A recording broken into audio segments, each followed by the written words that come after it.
स्वागत है दोस्तों आप सभी का एक और शानदार धमाकेदार वीडियो में। और यह वीडियो हिंदी का होने वाला है, तो निश्चित रूप से इसमें हिंदी का जो परीक्षा 2023 में होने वाली है उसकी महत्वपूर्ण ऑब्जेक्टिव प्रश्न लेकर आए हैं। बिल्कुल इसमें चुना हुआ प्रश्न है। और सबसे पहले हम बता देते हैं कि यह वीडियो वही विद्यार्थी देखेगा जो चाहता है कि उसको हिंदी में 100 में 95 अंक प्राप्त हो, और ऑब्जेक्टिव से बिल्कुल 50 अंक जो कंप्लीट करना चाहते हैं वही विद्यार्थी देखेंगे। अन्यथा जो नहीं है वो बिल्कुल इस वीडियो से दूर रहे। चलिए, इस यूट्यूब चैनल पर नया है तो सब्सक्राइब करके बेल आइकन को जरूर प्रेस कीजिएगा। चलिए मिलते हैं और देखते हैं कि आज के वीडियो का पहला प्रश्न क्या है। तो सबसे पहले हम बता दिए हैं कि यह वीडियो वही देखेगा जो बिल्कुल बोर्ड एग्जाम में अच्छे मार्क्स प्राप्त करने वाले हैं। देखिए, तो पहला प्रश्न दिया हुआ है कि प्रत्यय का संधि विच्छेद क्या होता है। देखिए, इसमें जो भी प्रश्न बताया जाएगा 1 से 50 19 प्रश्न बिल्कुल चुन कर रखा हुआ प्रश्न है। यह कोई मॉडल पेपर से लिया हुआ प्रश्न नहीं है, बिल्कुल यह वैसा प्रश्न है जो निश्चित रूप से आपको 2023 बोर्ड परीक्षा में पूछा जाएगा। यह गेस किया हुआ प्रश्न चुन कर बताया जा रहा है।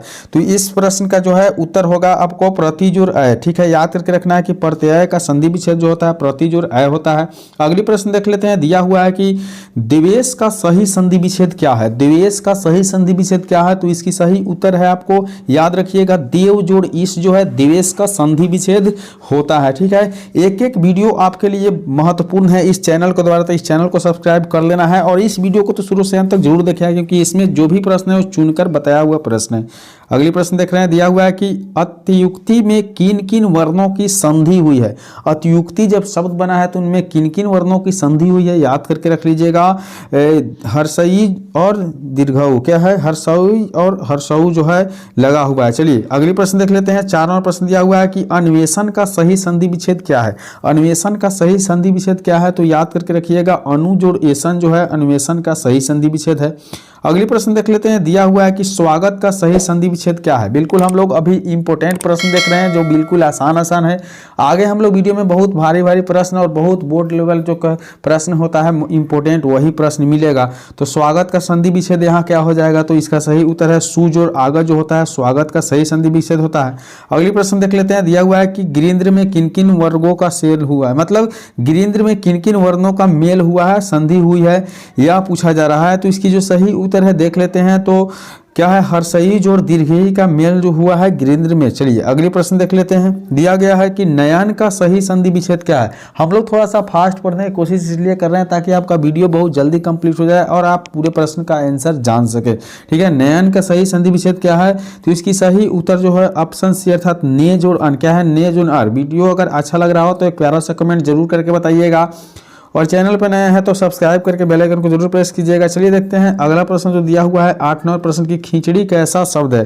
खिचड़ी कैसा शब्द है, तो इसकी सही उत्तर हो जाएगा आपका ऑप्शन सी अर्थात देशज शब्द है। क्या है, देशज शब्द जो है खिचड़ी है। अगली प्रश्न दिया हुआ है कि खेत किस प्रकार के शब्द है। खेत किस प्रकार के शब्द है, इसकी सही उत्तर है देशज। क्या है, खेत एक देशज प्रकार के शब्द है। अगली प्रश्न देख लेते हैं। दिया हुआ है कि ठोस किस प्रकार के शब्द है। देखिए बहुत महत्वपूर्ण प्रश्न है, बार बार बोल रहे हैं कि वीडियो आपके लिए बहुत शानदार धमाकेदार होने वाला है।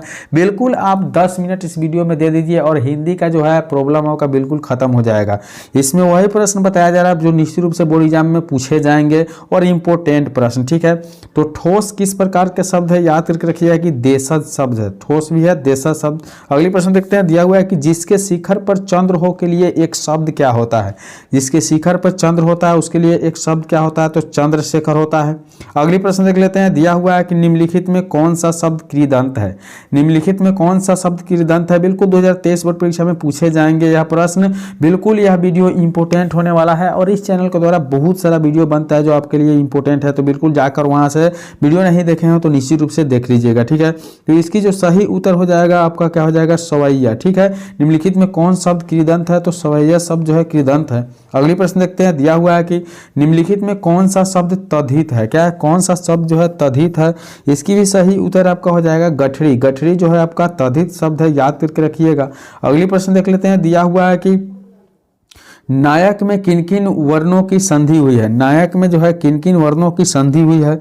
इसकी सही उत्तर जो है 9 जोड़ अ। क्या है? 9 जोड़ अ का जो है संधि से नायक वर्ण बना है। अगली प्रश्न देख लेते हैं, दिया हुआ है 15वें प्रश्न में कि 20 के दांत कैसी कहानी है? बिल्कुल इंपॉर्टेंट प्रश्न बताया जा रहा है। तो 20 की दांत जो कहानी है वो मनोवैज्ञानिक कहानी है, याद करके रखना है। अगली प्रश्न देख लेते हैं, दिया हुआ है कि 20 के दांत समाज के किस वर्ग की मानसिकता को उजागर करती है? 20 के दांत जो है समाज के किस वर्ग की मानसिकता को उजागर करती है? इसकी सही उत्तर है मध्य वर्ग की। क्या है? मध्य वर्ग, जो मिडिल फैमिली से आते हैं। अगली प्रश्न देखते हैं, दिया हुआ है कि फ्रेडरिक मैक्स मूलर किस पाठ के रचयिता है? मैक्स मूलर द्वारा लिखा गया पाठ क्या है, यह पूछा जा रहा है। तो बिल्कुल इसकी सही उत्तर आपको हो जाएगा भारत से हम क्या सीखे। ठीक है, भारत से हम क्या सीखे जो है फ्रेडरिक मैक्स मूलर द्वारा लिखा हुआ पाठ है। अगली प्रश्न देखते हैं, दिया हुआ है कि मैक्स मूलर कहाँ के रहने वाले थे? बिल्कुल इंपॉर्टेंट प्रश्न, चैप्टर वाइज चैप्टर रखा गया इस वीडियो में। हम आपसे रिक्वेस्ट करते हैं वीडियो को शुरू से अंत तक जरूर देख ले, क्योंकि यह वीडियो बहुत महत्वपूर्ण है आप लोगों के लिए। ठीक है, तो यहाँ 18 के ऑप्शन बी अर्थात जर्मनी। मैक्स मूलर जो है जर्मनी के रहने वाले थे। अगली प्रश्न देखते हैं, दिया हुआ है यहाँ 19 नंबर प्रश्न की, भारत कहाँ बसता है? भारत कहाँ बसता है? याद करके रखिएगा, भारत जो है गाँव में बसता है। बहुत महत्वपूर्ण प्रश्न है। अगली प्रश्न दिया हुआ है कि पारसियों में धर्म का क्या नाम है? पारसियों में धर्म का नाम क्या होता है? याद करके रखना है कि जरथुमन जो होता है बिल्कुल धर्म का नाम होता है। अगली प्रश्न देख लेते हैं, दिया हुआ है कि नाखून क्यों बढ़ते हैं, किस प्रकार का निबंध है? नाखून क्यों बढ़ते हैं, किस प्रकार का निबंध है? याद करके रखना है, यह जो है ललित, क्या है? ललित प्रकार का निबंध है। अगली प्रश्न देखते हैं, दिया हुआ है कि हजारी प्रसाद द्विवेदी किस निबंध के रचयिता है? हजारी प्रसाद द्विवेदी जो है किस निबंध के रचयिता है? इसकी सही उत्तर जो है आपका ऑप्शन बी अर्थात नाखून क्यों बढ़ते हैं। नाखून क्यों बढ़ते हैं जो पाठ है वह हजारी प्रसाद द्विवेदी जी के द्वारा लिखी हुई है। चलिए अगली प्रश्न देखते हैं, दिया हुआ है कि अल्पज्ञ पिता कैसा जीव होता है? ठीक है, अल्पज्ञ पिता जो है कैसे जीव होते हैं? इसकी सही उत्तर है दयनीय जीव होते हैं। कैसे जीव होते हैं? दयनीय जीव, याद करके रखना है। अगली प्रश्न दिया हुआ है कि दधीची की हैडी से क्या बना था? दधीची की हैडी से क्या बना था? इसकी सही उत्तर जो है ऑप्शन सी अर्थात इंद्र का वज्र बना था। क्या बना था? इंद्र का वज्र बना था। अगली प्रश्न देख लेते हैं, दिया हुआ है कि बल्ली अमाल क्या नहीं जानती थी? बल्ली अमाल जो थी क्या नहीं जानती थी? इसकी जो सही उत्तर हो जाएगा लड़ना। बल्ली अमाल जो है बिल्कुल आपको बता दे तो लड़ना नहीं जानती थी। अगली प्रश्न देख लेते हैं, दिया हुआ है कि पहले दिन पाप्ती को था, पहले दिन पाप्ती को क्या था? याद करके रख लीजिएगा, पहले दिन पाप्ती को जो था बुखार था। क्या था? बुखार था। अगली प्रश्न देख लेते हैं, दिया हुआ है कि धरती कब तक घूमेगी कहानीकार है? धरती कब तक घूमेगी के कहानीकार कौन है? तो इसकी जो सही उत्तर है ऑप्शन डी अर्थात सांवर दैया। क्या है? सांवर दैया जो है धरती कब तक घूमेगी कहानी के कहानीकार है। अगली प्रश्न देख लेते हैं, दिया हुआ है कि धरती कब तक घूमेगी कहानी है। धरती कब तक घूमेगी कहानी है, कैसी कहानी है? तो याद करके रखिएगा कि यह जो है एक सामाजिक कहानी है। कैसे कहानी है? सामाजिक कहानी है, धरती कब तक घूमेगी। अगली प्रश्न देख लेते हैं, दिया हुआ है कि सांवर दैया की कहानी धरती कब तक घूमेगी वर्णय विषय क्या है? तो सांवर दैया द्वारा लिखी गई धरती कब घूमेगी उसका वर्णय विषय क्या है?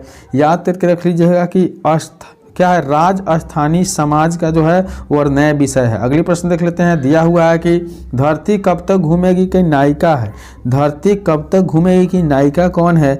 याद करके रख लेना है। इसकी बिल्कुल सही जो उत्तर है ऑप्शन सी अर्थात सीता है। ठीक है, अगली प्रश्न देख लेते हैं, दिया हुआ है कि सवाल तो डैश डैश का ही है। सवाल क्या चीज़ का था? देखिए रोटी के था कि मकान के, कपड़ा की, दुकान के? इसकी जो सही उत्तर हो जाएगा ऑप्शन ए अर्थात सवाल जो था वह रोटी की थी। अगली प्रश्न देख लेते हैं, दिया हुआ है कि मछली किस कहानीकार की रचना है?